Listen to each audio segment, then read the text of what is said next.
আৰ্থিকভাৱে দুৰ্বল ব্যক্তিসকলক হাগ্ৰামা মহিলাৰী ছাৰে পাৰ্টি হিচাপে আজিলৈকে মানে 7গৰাকী ছাত্ৰ ছাত্ৰীক মানে আৰ্থিকভাৱে সহায় আগবঢ়াই আছে।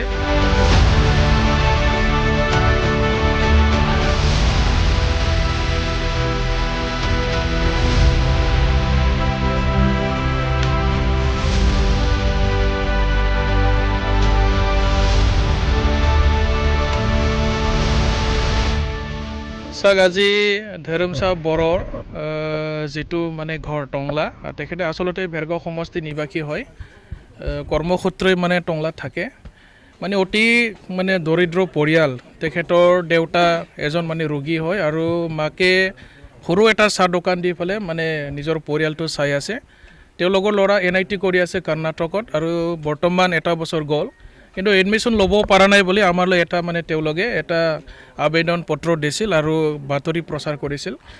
এইটো দেখি হাগ্ৰামা ছাৰে সঁহাৰি জনালে যে আজি ধেৰমচা বৰৰ 4 বছৰৰ যি কোৰ্ছ সেই কোৰ্ছখিনি কমপ্লিট কৰিবৰ কাৰণে হাগ্ৰামা ছাৰে 3.5 লাখ টকা তেখেতসকলৰ মানে মা দেউতাৰ মানে আমাক যুৱ BPFৰ নেতাসকলক পঠাই দিছে। আজি আমি কোকৰাঝাৰৰ পৰা আহি ধেৰমচা বৰৰ মানে পিতৃ মাতৃৰ হাতত আমি 3.5 লাখ টকা আমি অৰ্পণ কৰিছোঁ।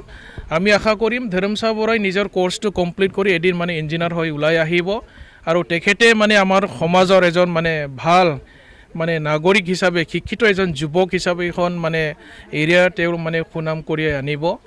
আৰু ধেৰমচা বৰাই নিজৰ যিটো মানে আৰ্থিকভাৱে দুৰ্বল পৰিয়াল এদিন হ'লেও তেওঁ মানে ভাল চাকৰি কৰি পেলাই নিজৰ মা দেউতা বা নিজৰ পৰিয়ালৰ গোটেই সদস্যবিলাক তেওঁ মানে যাতে চাব পাৰে, আৰ্থিকভাৱে যাতে উন্নয়ন হয়, মানুহ হিচাপে জীয়াই থাকিবৰ কাৰণে নিজৰ পৰিয়ালটো মানে আগুৱাই যাবৰ কাৰণে ধেৰমচা বৰা যাতে সক্ষম হয় এইখিনি আমি ভগৱানৰ ওচৰত প্ৰাৰ্থনা জনাইছোঁ। কাৰণ তেওঁৰ দেউতা এজন ৰোগী হয়। আমি গম পালোঁ যে তেখেতৰ দেউতাকে যোৱা 10টা বছৰ ধৰি মানে ষ্ট্ৰক বেমাৰত ভুগি আছিলে আৰু তাৰ কাৰণে মানে কাম কৰিব নোৱাৰে, উপাৰ্জন কৰা মানুহ নাই ঘৰত। মাকে মানে খুব কষ্ট কৰি নিজৰ দুটা মানে সন্তান প্ৰথম মানে ধেৰমচা বড়ো লগতে এগৰাকী ছোৱালী ইতিমধ্যে মানে হায়াৰ ছেকেণ্ডেৰী পৰীক্ষাত উত্তীৰ্ণ হৈছে আৰু তেওঁলোকক মানে মাকে মানে চাহ দোকান দি পেলাই চাই আছে। চ' তেনেকৈ আৰ্থিকভাৱে দুৰ্বল ব্যক্তিসকলক হাগ্ৰামা মহিলাৰী ছাৰে পাৰ্টি হিচাপে আজিলৈকে মানে 7গৰাকী ছাত্ৰ ছাত্ৰীক মানে আৰ্থিকভাৱে সহায় আগবঢ়াই আছে আৰু তেখেতসকলে যাতে কমপ্লিট কৰি পেলাই এদিন মানে তেওঁলোকৰ যি সপোনটো যাতে ছাকচেছ হয় আৰু ভগৱানৰ তেওঁলোকৰ ওচৰত যাতে ভগৱানৰ আশীৰ্বাদ দিয়ে এইখিনি কথা মই কামনা কৰিছোঁ। আৰু আমাৰ BTC অঞ্চলৰ পৰা মেধাৱী ছাত্ৰ ছাত্ৰীসকল আকৌ আগুৱাই আহক আৰু চৰকাৰ হিচাপে আৰু ৰাজনৈতিক দল হিচাপে আমাৰ ফালৰ পৰা যিখিনি সহায় কৰিব লাগে হাগ্ৰামা ছাৰে ইয়াৰ পদক্ষেপবিলাক বৰ্তমান লৈ আছে আৰু শিক্ষাৰ ক্ষেত্ৰত যথেষ্টখিনি গুৰুত্বপূৰ্ণ পদক্ষেপবিলাক হাগ্ৰামা ছাৰৰ নেতৃত্বৰ বৰ্তমান আপোনালোকে সকলোৱে দেখা পাই আছে।